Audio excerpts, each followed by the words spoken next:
A Jesús seguiré, pongo en él mi mirada, veo su gran amor, canto sus alabanzas, a Jesús seguiré.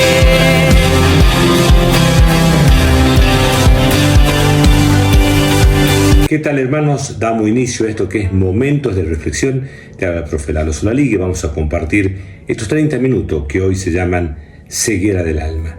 Desde Rosario de la Frontera, al sur de la provincia de Salta, al norte de Argentina, por radio, televisión y redes sociales, para toda Latinoamérica y el mundo, compartimos esta ceguera del alma. Recordemos que Jesús se encuentra con un ciego y por la fe de esta persona recobra la vista. Es un testimonio ante mucha gente. Por la fe en Jesús, la persona el no vidente, recobra la vista. Imagínense la alegría, imagínense el entusiasmo.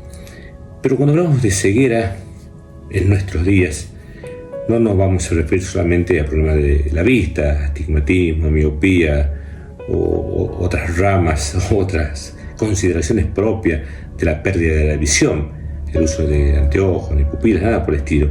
Vamos a hablar de una ceguera que es más peligrosa en este mundo que estamos viviendo, que es la ceguera del alma, la ceguera espiritual, la ceguera interior que posee el hombre contemporáneo, el hombre posmoderno, el hombre de esta sociedad líquida, el hombre de esta sociedad que ha perdido aparentemente los fundamentos o las bases de instituciones como la familia, de instituciones de los partidos políticos, las mismas iglesias cuestionadas, porque estamos viviendo en un mundo de relativismo. Todo es relativo. Y bueno, yo pienso así. Déjenme que yo pienso así. Entonces, con ese criterio, cada uno hasta se autopercibe. En estos últimos tiempos se autoperciben animales, los Terriers, que se autoperciben lobos o perros. Hay uno que dice que se autopercibía pez y se metió en el río y se ahogó. No sé si será cierto o será una falsa noticia. Lo cierto es que se viralizó este tema de los que se autoperciben. ¿Por qué? Porque cada uno tiene su propia opinión, y bueno, y hay que respetar la opinión de todos, y es válida. Si yo digo que esa pared es roja, y bueno, hay que respetarlo, porque si él dice que es roja, capaz que es roja. Entonces, con ese criterio así estamos viviendo, así nos movilizamos, donde todo es cuestionado y todo es relativo, en este mundo moderno con una ceguera, porque somos muy individualistas, sobre todo los argentinos, ¿no? Tenemos un yo muy grande. Dice que nosotros los argentinos, si nos queremos suicidar, nos subimos, nos trepamos, brincamos arriba de nuestro yo y nos tiramos de cabeza y así nos matamos, porque el yo que tenemos, la soberbia, es muy grande. Entonces, ese individualismo, ese creernos mejores, eso de que nos preparamos para el éxito. Fíjese que en la escuela, cuando termina el 5º año, cuando termina la secundaria, que tengas éxito. La palabra éxito se repite en las frases, se repite en los telones, se repite en los videos que hacen, se repite en las remeras de los chicos. Preparamos para el éxito. Sin embargo, en la vida, muchas veces lo que más tenemos son los fracasos. Y lo que tenemos que prepararnos es para los fracasos, de los cuales vienen posteriormente los éxitos. Porque si probamos al éxito y ese chico no llega de una, se frustra y ahí lo tenemos dando vuelta siendo Terriers. Entonces es importante darnos cuenta que la ceguera parte de este individualismo, la ceguera parte de este hedonismo donde buscamos el placer. ¿Sí? Dios puso placer en las cosas que son básicas para vivir. Puso placer en el comer, placer en el dormir, placer en las relaciones sexuales para tener hijos. Sin embargo, nosotros hacemos ya del placer un hedonismo, lo endiosamos al placer, y es el placer por el placer mismo. Del comer, de alimentarse, tenemos la gula. Por eso hay tanta obesidad infantil, tanta problemática. El beber, que es un placer y una necesidad, tenemos el alcoholismo, que afecta tanto a tantas familias, a tantas personas, a tantos hijos que sufren por sus papás, a tantas pérdidas económicas.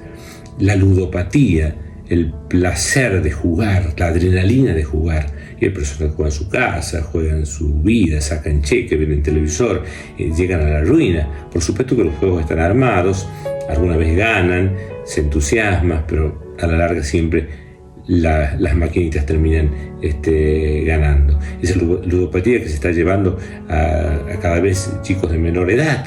El fútbol se ha transformado en las apuestas. ¿Cuántos corners hay? ¿Cuántos saques laterales? En Italia, tiempo atrás, la Juventus, uno de los equipos más importantes, descendió de categoría por el tema de las apuestas. En Argentina, ¿cuántos casos de partidos arreglados hay? Pero es como que es parte del mundo, como que es normal. Y bueno, si lo hace y nadie lo descubre, si lo hace, fíjense las publicidades, es nocivo el juego, ¿sí? Atención, menores de 18 años, no jugar. Pero ya le está haciendo a la publicidad que juegue, o en los mismos cigarrillos, esto es perjudicial para la salud, hay un pulmón ahí con cáncer, pero se sigue vendiendo el cigarrillo, el vino, este producto tiene mucho azúcar, pero en ese mundo relativo, en ese mundo del cambalache. Ya hace mucho tiempo en la Argentina, Discépolo, un representante, una figura que se esgrime como grande dentro del tango, había escrito los versos de Cambalache. Cambalache, ese lugar, ese almacén de ramos generales donde está todo mezclado, donde hay desde una vasija hasta un libro, la Biblia y un calefón. En ese Cambalache, él decía siglo XX, hoy nosotros podemos decir siglo XXI. Siglo XX, Cambalache, problemático y febril. ¿Cuántos problemas? Mundo industrializado. El que no llora no mama y el que no afana es un gil. Y se han perdido los valores. La picardía criolla. Mirá, pasa el semáforo en rojo. Sí, yo sé cómo no pagar los impuestos. En una prueba yo sé cómo copiar sin que el profesor lo sepa. Ahora con la inteligencia artificial presento los trabajos y ya está. La picardía. El que no afana es un gil, ¿sí? El que no llora no mama, el que no afana es un gil. Da lo mismo el inmoral, el que trabaja todo el día como un buey, el que vive de las minas. O sea, no hay escalafón, no hay aplazado. Es lo mismo un burro que un gran profesor. Todo es igual. Así dice el Cambalache. Yo creo que es el tango que describe la sociedad. Mira, ya lo decía a inicios del siglo XX, estamos en el siglo XXI y eso se ha profundizado, eso se ha acentuado. Ese mundo donde estamos viviendo en una sociedad líquida, sin valores, donde todo es relativo, donde todos tienen su verdad y donde aparentemente vale cualquier cosa, siendo que no la ley te castigue, pero también se compra la ley porque se compran los jueces, porque la ley es como una tela de araña, de los insectos más pequeños quedan atrapados y los insectos más grandes o un pájaro que pasa por ahí rompe la tela de araña. Fíjense las cárceles, en la Argentina por lo menos, a mí me toca visitar las cárceles porque trabajo con la educación para adultos y tenemos aulas allí en las cárceles, tanto de primaria y de secundaria. Y la mayoría de los que están en las cárceles, usted me dirá, sí, tiene razón de estar en la cárcel, coincido, quien está en la cárcel se ha cometido un delito, pero la mayoría son pobres, porque no han tenido un buen abogado, o vayan a saber por qué razón. Sin embargo, clase media alta y clase alta, muy pocos están allí. ¿Por qué? Porque la ley se evade, porque se paga coima, porque lamentablemente se vive en una sociedad en donde las principales instituciones están, como decíamos, en crisis, porque se está viviendo una crisis de valores, porque los valores es como que el hombre está patas para arriba, es decir, lo que los valores fundamentales, que eran la solidaridad, que era el trabajo, que era la familia, que era el esfuerzo, que era el compromiso, hoy están abajo y lo de abajo está arriba. La mentira, la picardía, el placer, el tener, el poder. Entonces, en esta sociedad podemos encontrarnos una ceguera en el alma y un vacío en las personas, un vacío que se encuentra propio de esa ceguera, de estar rodeados de mucha gente, pero hay soledad. Estar rodeados de multitud de personas, pero hay gente que se suicidan con un vaso de alcohol, jóvenes que se suicidan con la droga, otros que literalmente se quitan la vida. Ese hastío, eso proviene de un vacío, de una ceguera interior, de una oscuridad interior. La ceguera es falta de luz. Entonces también nosotros, esta ceguera del alma es una falta de luz que nosotros podemos encontrar en el mundo en el cual estamos viviendo. Entonces, ¿cómo hacemos para que se vaya la oscuridad del alma? ¿Cómo se vaya la oscuridad del interior de las personas y la oscuridad que yo tengo en mi interior? Y la oscuridad se va cuando se enciende una luz. Una habitación que está a oscuras, prendo la luz e inmediatamente la oscuridad se va. Entonces la clave de nuestras vidas, la clave para volver a tener vida es encender en nuestro interior la luz de Cristo. Y es esa luz que viene a través del Espíritu Santo que hemos recibido en el bautismo. En el caso de los católicos, nos hemos bautizado cuando éramos chicos, después, siendo más grandes, se confirmó esa fe porque el bebé no sabía bien qué es lo que estaba pasando. Sin embargo, en otras religiones se bautizan más grande, pero lo cierto es que en el bautismo nosotros recibimos el Espíritu Santo, recibimos la luz, el amor de Dios Padre, el amor de Dios Hijo, que después como que se apagan, como esa velita que se va apagando por las cosas del mundo. Pero lo bueno de esa velita es que se puede volver a encender, y quizás hoy es una oportunidad para que vuelvas a encender en tu interior esa vela. Si te das cuenta que en tu vida hay algo de todo esto que hemos estado hablando, que en tu vida hay algo de vacío, que frente a los problemas y las dificultades hay mucha amargura y no sabes cómo salir adelante, es importante recordar que debe nacer la luz de Cristo en tu corazón. ¿Y cómo va a nacer la luz de Cristo en tu corazón? Simplemente haciendo una oración, haciendo un diálogo, hablando con ese Dios.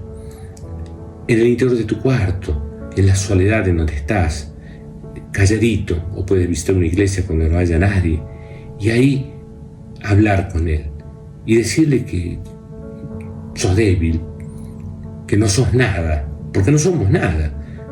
Si no, anda por el cementerio y fíjate cuántos imprescindibles están viviendo ahí.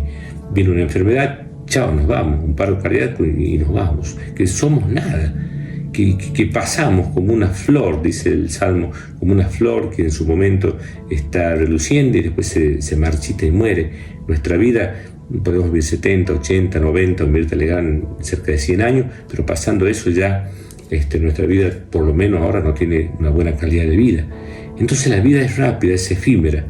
Por lo tanto, nosotros tenemos que darnos cuenta que esa vida debe ser una vida valiosa, debe ser una vida importante, debe ser una vida con sentido, debe ser una vida con propósito. En esa oración tienes que escuchar la voz de Dios y plantearte ¿para qué estás en este mundo? ¿Estás para pagar impuestos? ¿O estás para hacer transferencias a fin de mes y pagás tu sueldo, todas las deudas que tenés? ¿O estás aquí con un propósito? Si sos padre, si sos madre, pues ese es un gran propósito. No es solamente traer a los hijos al mundo, no es solamente darle plata, no es solamente comprarle ropa. Ser padre es un propósito más grande, es un propósito trascendente, es casi ser un imitador del gran Padre que es Dios, que perdona, que acompaña, que corrige, que enseña, pero que está siempre allí con los brazos abiertos para finalmente perdonarte y ayudarte. Ser mamá, ser papá, ser un hermano, ser un hijo, frente a cuántos abuelos que hoy, y ante padres que quedan solos, que nadie los visita, que no reciben el cariño de sus hijos porque, como decíamos al principio, viven en un mundo apurado, en una sociedad hedonista, en una sociedad donde hay que producir, y cuando ya el padre o el abuelo no producen, ya son una carga, son un estorbo. Entonces se van los hermanos peleando, dicen, che, este mes ya lo he tenido yo, llévatelo. No, ya yo te mando la plata, acordate que te mandé un cheque, y ahí está el abuelo en el medio. Entonces eso se produce cuando no está la luz de Cristo, cuando no nos damos cuenta que en este mundo tenemos un propósito, que estamos acá para cumplir un plan, y cada uno es distinto. Algunos, reitero, será ama de casa, otro será ser un estudiante, otro un profesional, otro un obrero, otro un masajista, otro un deportista, otro un bailarín, otro un escritor, otro un camarógrafo, no sé, cada uno tiene un fin y un propósito que tiene que descubrir. Qué triste es vivir una vida cuando no encuentras tu propósito, cuando vives en una ceguera. Vives, como decía mi mamá, vos vivís porque el aire es gratis, me decía cuando se enojaba conmigo y era chico. Vivís porque el aire es gratis, el día que cobran impuestos, chao, te morís. Entonces, muchas veces vivimos como sombras, ¿no? Como sombras que no descubren la luz. Está la alegoría de la caverna, de los griegos tenían una alegoría de la caverna donde había gente que vivía en una cueva, toda oscura, en una oscuridad, y solamente había un fogón allí en el fondo que daba como una vislumbre, y allí estaban todos encadenados, vivían allí con esa vislumbre, hasta que un día alguien salió de esa caverna y se dio cuenta de que había un sol. Primero le molestó en los ojos la luz de ese sol, luego empezó a ver y se dio cuenta que había otro mundo, otra realidad, y cuando volvió a avisarle a los otros, los que vivían ahí en la caverna, lo trataron de loco y lo quisieron matar. Muchas veces pasa que el que descubre a Dios, el que descubre la luz, el que descubre otra forma de vivir, y la sociedad te va a criticar, porque si vos vivís como viven todos, en el placer, en hablar mal de la gente, en solamente buscar la plata, en discriminar, si sos chismoso, si haces esas cosas, la gente no te va a decir nada. Pero si vos intentás ser luz y cambiar, te van a decir, como a la alegoría de la caverna, que estás locos y te van a querer matar. Si vos, cuando están hablando todo mal de otra persona, vos decís, che, dejemos de dilapidar a esa persona, le veamos las cosas buenas, y te van a ir separando, después no te van a invitar. Cuando empieces a cuestionar por qué de las injusticias en la sociedad, por qué el maltrato a los niños, por qué la corrupción, por qué la desigualdad, por qué la desnutrición, por qué el analfabetismo, y empezás a cuestionar y te van a hacer menos, porque si estás con la luz es porque estás con Cristo y porque estás con Dios. Y nosotros los cristianos estamos en el mundo, pero no somos del mundo. Estamos en el mundo, pero por el bautismo estamos llamados a vivir en la luz de Cristo. Y como muchas veces nuestra luz se apaga por nuestro pecado, por eso es importante ir a la iglesia, para recibir esa luz a través de los sacramentos, de la lectura de la palabra, del compartir con los hermanos. Los mismos hermanos nos enseñan, nos ayudan, nos dan una mano para que volvamos a encender ese entusiasmo, esa luz de encontrarle un propósito a la vida. Cuando hemos sido bautizados, Dios nos ha dado una misión en este mundo. Tienes que descubrirla. No busques grandes misiones. Quizás eso está destinado para algunos. Para algunos están destinados para ser floreros de los palacios o son unos flores que están los floreros en el Vaticano. Pero otros capaz que hemos sido llamados a ser una florcita silvestre, allí en el caminito, en el campo. Pero estamos llamados a embellecer ese lugar. Capaz que vos estás llamado a ser una florecilla allí en el campo, allí en el lugar donde vives, en tu espacio, en una macetita en la ciudad, pero estás llamado a embellecer ese lugar.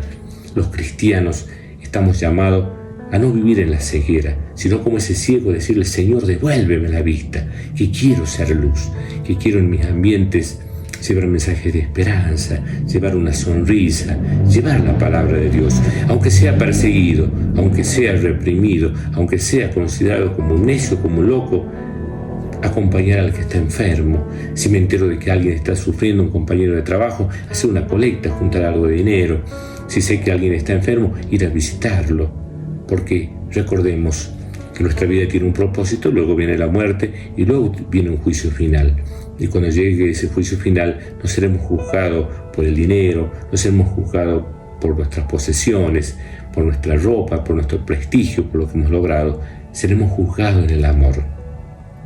Dice que Dios nos dirá, tuve hambre y me diste de comer. Y nosotros le diremos, pero Señor, ¿cuándo te vimos con hambre? Y Él nos dirá, ¿te acuerdas cuando ese niño fue a golpear la puerta de tu casa y pedía un pedazo de pan? Allí estaba yo. Y tú le diste, pues ven a la derecha, bendito, bendito. y ven a la diestra del Padre, e irás a estar junto a Dios.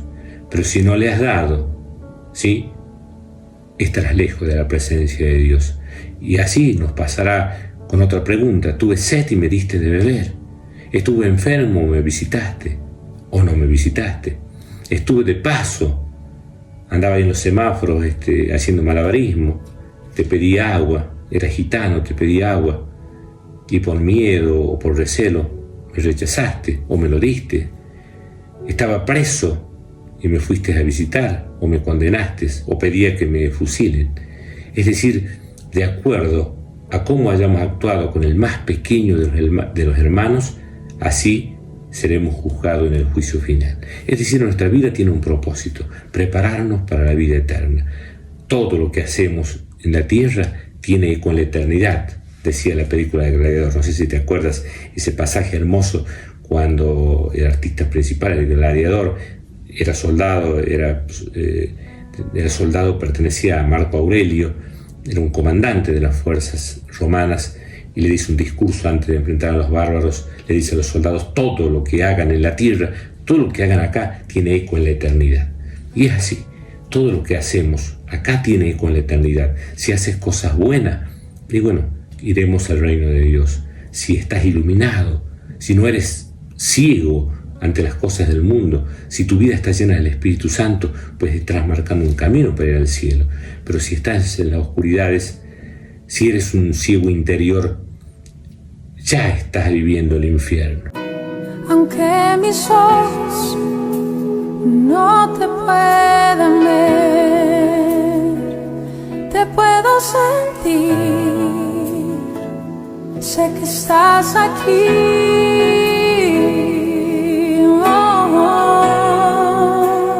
Mi corazón puede sentir tu presencia, tú estás aquí, tú estás aquí. Puedo sentir tu majestad, tú estás aquí.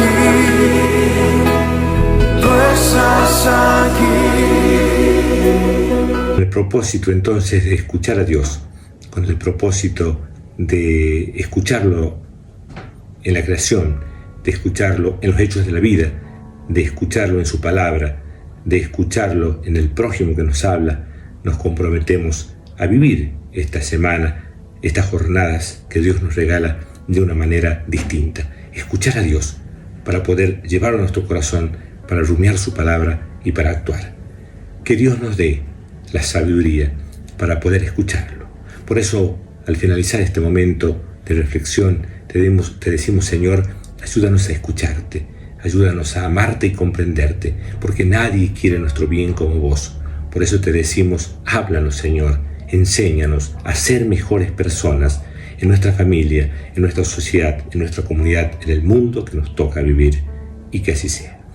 Jesús, Hijo de David, ten misericordia de mí.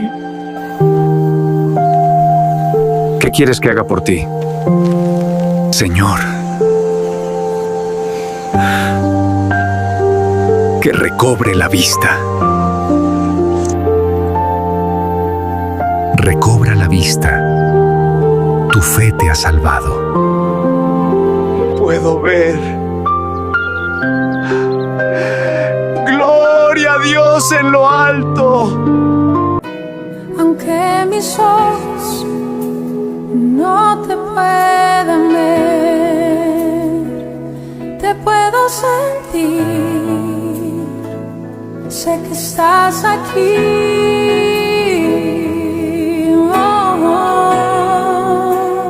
Mi corazón puede sentir tu presencia, tú estás aquí, tú estás aquí. Puedo sentir tu majestad, tú estás aquí.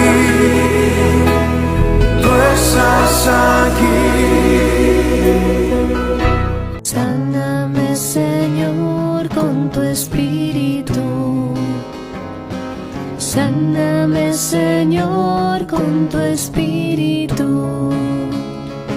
Sáname, Señor, con tu espíritu. Sáname, Señor, con tu espíritu. Y déjame sentir el fuego de tu amor aquí en mi corazón, Señor. Y déjame sentir el fuego de tu amor aquí en mi corazón, Señor. Muchas gracias por haber compartido este momento de reflexión. Gracias a los medios de la radio, de canales de televisión, de las redes sociales que comparten este humilde instrumento de evangelización.